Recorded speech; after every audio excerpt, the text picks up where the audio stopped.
There is a man who wakes up at 4:59 a.m., cold showers, 14 tabs open, hustle tattooed somewhere you didn't ask about.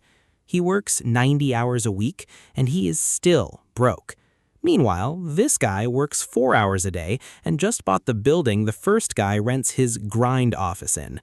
Today, we are answering the question that has ruined more Sundays than anxiety itself: hard work or smart work? Spoiler, one of them is a scam, and you've been buying it for years. Before we begin, subscribe. Not because I need it, because you clearly need a system in your life, and this is the easiest one you'll ever follow.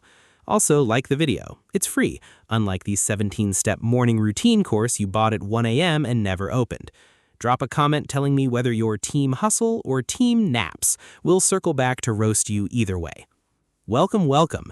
Today's lesson is the one nobody taught you: the difference between working hard and working smart. Two things that sound identical and are, in fact, financial opposites. We were raised on hard work pays off. Beautiful sentiment.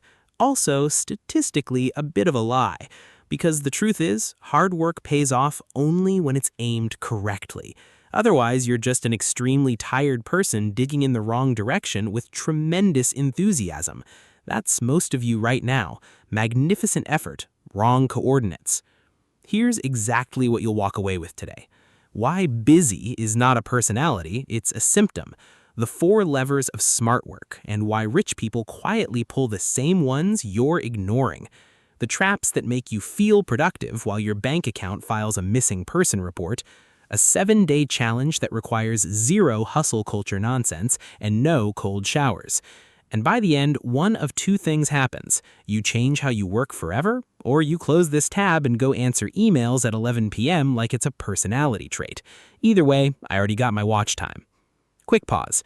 If working smart is the engine, financial literacy is the steering wheel, and most of you are currently driving blindfolded, hands-off, honking for confidence.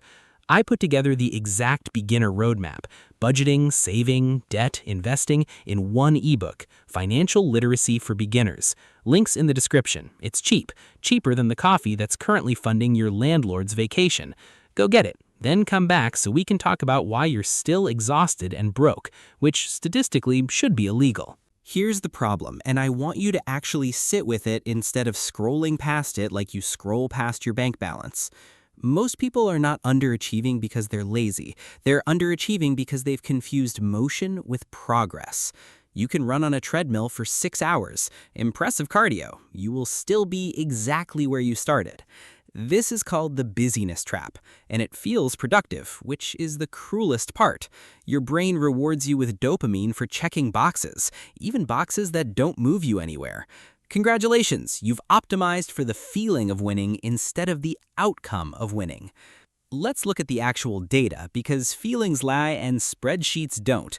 45 hours of busy work, $0 of impact.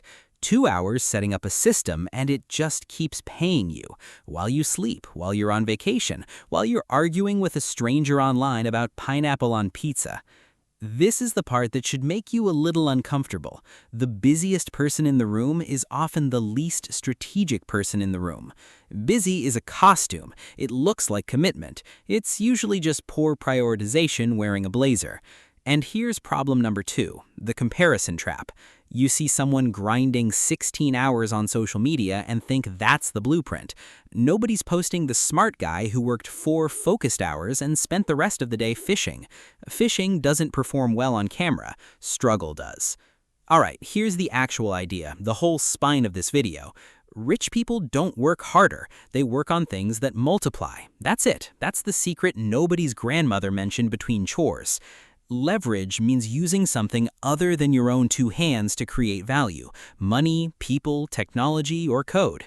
If your income is capped by the number of hours you personally show up, you don't have a business, you have a very demanding hobby. Systems means you build the machine once and the machine works forever. Broke people repeat effort. Smart people build processes that repeat it for them. Skill compounds, hours don't. An hour of typing data into a spreadsheet is worth the same today as it was 5 years ago. An hour spent mastering a rare, valuable skill is worth exponentially more every year that skill matures. And time, the only truly non-renewable resource you own, gets spent either building your own future or building somebody else's. Every hour you don't protect gets auto-enrolled into someone else's plan. Master these 4 levers and you stop being the guy chasing a paycheck. You become the guy paychecks quietly chase. Not because you worked harder, because you finally aimed the same effort somewhere that multiplies. Now, before we get into the traps that quietly sabotage even the smart work crowd, let's talk about your ebook homework. Because working smart means nothing if you don't know what to do with the money once it starts multiplying. Link is in the comments, sellar.com/J24014L4R6. Go get it before the next section because I promise you, the advanced trap section is where even the smart work crowd gets humbled. Now you know the 4 levers. You feel smart. That's exactly when the traps get you. These aren't the obvious mistakes. These are the ones that look like progress while quietly draining you. You're not lazy. You're just very, very good at preparing to work instead of working. Buying the 4th planner is not a system. It's a very expensive form of avoidance. Working hard on the wrong thing still feels noble. It isn't. Nobody pays you for effort. They pay you for outcomes. Sweat is not a currency accepted here. 5 jobs is not diversified income. 5 jobs is one tired person with a spreadsheet. The right time is a myth invented by your fear to sound responsible. There will never be a perfectly calm month to start building leverage. Start messy, start small, start today at 11:47 p.m. slightly tired, that counts. Enough roasting, let's build. 7 days, under 15 minutes each, no cold showers required. Day 1, list every task from your week. Circle which ones actually made money versus just felt busy. Day 2, cancel or delegate one task that produces 0 leverage. Day 3, spend 30 minutes on something that gets more valuable with time. Writing, coding, negotiating, basics investing. Day 4, automate or template one repeated task. Day 5, say no to one thing that only benefits someone else's priorities. Day 6, write down what actually moved the needle, not what felt busy. Day 7, ask yourself, did I work hard or did I work smart today? Adjust tomorrow. Working smart gets you the money. Financial literacy is what keeps it. You can build every lever in this video and still lose it all to bad money habits nobody taught you. That's exactly what this ebook fixes. Budgeting, saving, debt, investing in plain human language. No jargon. It costs less than the impulse buy you're currently justifying to yourself. Go get it. Your future self is already annoyed you're still reading this instead of clicking.